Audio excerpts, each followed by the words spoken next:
दाखल होताना पाहायला मिळेल। दुसऱ्या बाजूला पालघरचे वेगवान गोलंदाज पंकज। पहिला बॉल समोरच्या दिशेने खेळलाय, फटका वेगात आहे, समोरच्या दिशेने पॉवरफुल स्ट्रोक, पहिलाच बॉल। 5 ओव्हरची मॅच आहे। तुम्हाला काही की या ठिकाणी मैदानाचा जर आढावा घेतला तर एक 70-75 धावा तरी बनणं गरजेचं आहे। यावेळेला चांगला फटका लांब लचक मारला गेलाय। सिक्सर किंग म्हणून ओळखला जातो हा बांद्रा मुंबईचा खेळाडू। 6 धावा श्रेयस कदम यांना करायचे या ठिकाणी साईंना, साई सुवर्ण यांचा सन्मान या ठिकाणी करायचा आहे। क्रिकेट प्रेमी व्यक्तिमत्व आहे। गेली विरुद्ध ताई पॅकर्स प्रभादेवी। यावेळेला समोरच्या दिशेने आक्रमण करताना पाहायला मिळत आहे। श्रेयसची पॉवर हिटिंग या ठिकाणी पाहायला मिळते।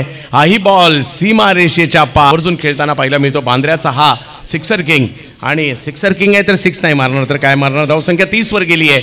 ओव्हर नंबर 3 सुरू असतात। आपल्याला आता श्रेयस यावेळेला फाईन लेगच्या दिशेने खेळताना पाहायला मिळाले। आणखीन एक बॉल ज्याला सीमारेषा दाखवली। यादीतील महत्वाचं नाव आहे श्रेयस कदम। दोन्ही टीम जर पाहिलं तर जबरदस्त आहेत। याच मैदानातील ओमकार यांचा हेलिकॉप्टर आम्हाला आठवतोय। दिलीप यांचा षटकार यस धावसंख्या झाली आहे ती 34 धावा फलकावर पाहायला मिळतात। पुन्हा एकदा पंकज। हो, यावेळेला पुन्हा बॉलची हवाई यात्रा, परंतु पाहूयात काय होईल त्या ठिकाणी।